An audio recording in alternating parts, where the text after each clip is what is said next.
Hey everybody! Hello from Dublin. We're in the Museum of Literature Ireland where we're performing a concert later on this evening. I'm here with a couple of musicians involved in the concert, and we just would like to talk about our experiences with EYO and the experience of playing together after such a long time of not playing with other live musicians. So maybe you could all introduce yourselves and say when we were all members of EYO. So my name is Sarah, I play the violin, and I was a member of the EYO from 2006 until 12, quite a long time, and I live now in Dublin. Hi everybody, my name is Cormac Ó, and I was in the orchestra from 93 to 96 and I'm a horn player. Hi, my name is Julianne Lanning and I was in EYO from 2005 to 2008 and I played the cello. Hi, I'm Moriarty, I play the viola and I was in EYO from 2014 until 2016. I'm Abbie, I played the violin and I was a member from 2018 to 2019. Yeah, so first of all, how happy are we to be playing together live music after such a long time in these challenging circumstances that the year has brought us? Really good. Yeah. The way forward, small ensemble, I think is the way to go. It's brilliant to be playing with all you amazing musicians. Great, yeah, and so you were involved in making the programme of the concert a little bit. Did you have any ideas of what you wanted to show with the pieces? Yeah, we started trying to link, to really show the connection between Ireland and Europe and also further afield, and just to bring, the idea of bringing people together. So having people, this concept of the European Music Gallery Festival is sort of to have all these concerts going on in different places, but to somehow be connected.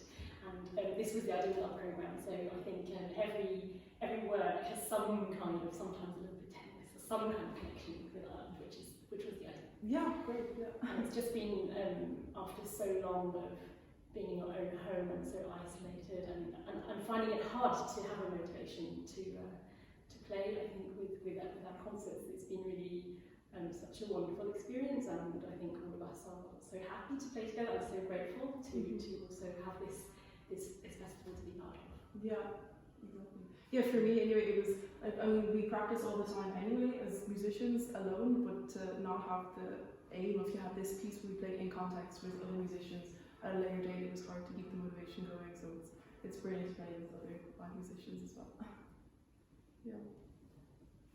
Yeah. So what about your overall experiences with EYO? I mean, we're all alumni, so we've experienced it in different phases, and it was such a great experience for me, but how did you guys find your general experience with EYO?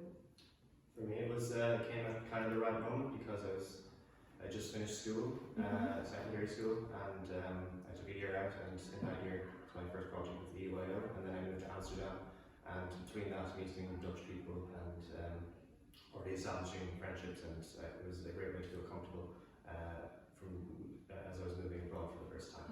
It came at a good time. Great. Yeah, and it's just a very, very exciting experience, isn't it? To play such great music, but with world-renowned conductors. You can learn so much, and yet meeting people from all around Europe, and learning their cultures and touring, and all at a really high level. It's very inspiring. And Cormac is like he's the most prepared. We were just joking because he actually has all his old programs and brochures. Yeah, well, I didn't realise I was really this geeky.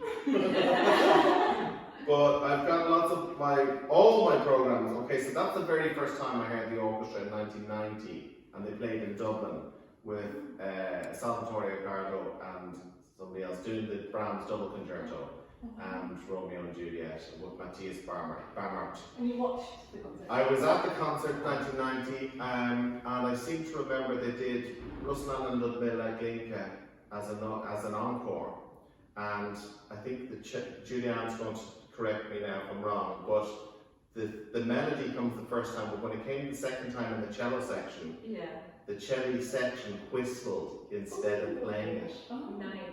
Which was fantastic, but apparently the maestro wasn't happy. Anyway, I joined in 1993, Kurt Sandling, Rachmaninoff 2. I was there in 94 with Giulini, and also with Ashkenazi, tour of Russia, and then in 96 we went to South America with Ashkenazi, and that was phenomenal. So I had a really amazing time. And you were in the orchestra when it changed from ECYO, European Community Youth Orchestra, to the European Union Yeah. Youth Orchestra. Was there anything? Well, 94 was still ECYO, and then 95 was EUYO, and there was a great resistance in the orchestra to change. But I mean, we did change, and everybody knows it now as EUYO. But yes, I was there in the crossover period. It's a little bit like the Berlin Wall coming down. Oh, I think my favourite memory, well, one of them, it must have been my first tour. So it was hAodáin was conducted and we were playing Mahler 7, and I was in this fantastic, European orchestra for the very first time, and it was all very exciting. And hAodáin was incredibly, obviously he was so musical and talented, and that really translated in every single rehearsal. But I have so many favourite memories, on different tours and proms and Colin Davis, and even having sectionals with David Strange all those years, Well, when we went in, it was just everybody was so committed to the orchestra's sound. Everybody had a responsible role no matter where you were sitting, and that really stuck with me. We played Tchaikovsky's Fifth Symphony with John Andrei Noseda, and in each, when you have the chance to play the pieces so often when you tour them, obviously you don't change the repertoire so much.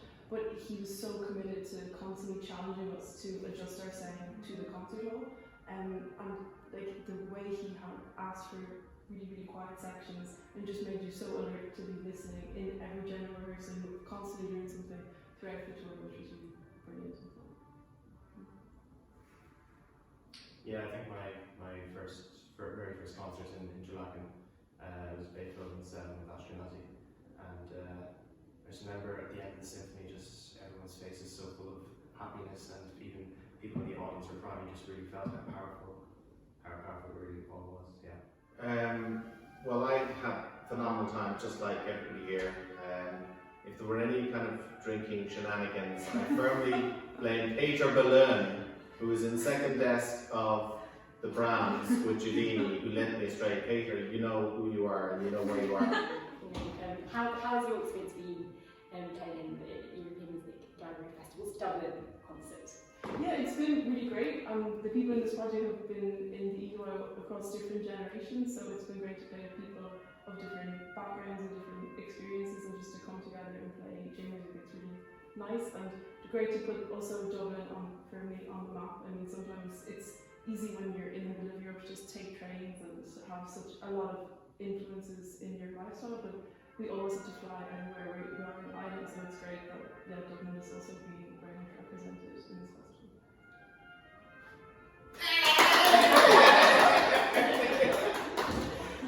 Yeah. So, Julianne, are you still in touch with some people from the orchestra around Europe? Yeah, definitely. I think when you've done EUYO, you know people everywhere. Yeah, I'm in touch with at least 15 people, if not more, on a regular basis. And whenever you go into different orchestras and things, you're always going to come across people that have done EUYO. It really is like a family. And I think you share so many experiences, and for weeks at a time, there's no way that you can't really keep in touch. Yeah. So we're lucky, aren't we, that we get to represent Ireland for this project. I feel really privileged. The orchestra has given us so much. It's nice to be able to be a part of it once again in a small way. Yeah, totally. And it does capture also the idea of the European Union as well, that we can really produce something together. I know we're all based not based, but all have Irish connections at the moment, but when playing in a big orchestra, you can all play the same music that was written by one person, but to bring all your own experiences and different schools of thoughts on music making to a project, and it is just such a great ambassador, I think, for the European Union, this orchestra, and we hope that the tour can take place next year. So yeah, tune into our concert. We're going to record it later. Yeah. And greetings from Dublin. I recognize you. Oh my god! Where is he? Do I look the same? Where are you? There. Oh, okay, let's hold it Where up. am I? Let's hold it up. Do I look the same? Don't.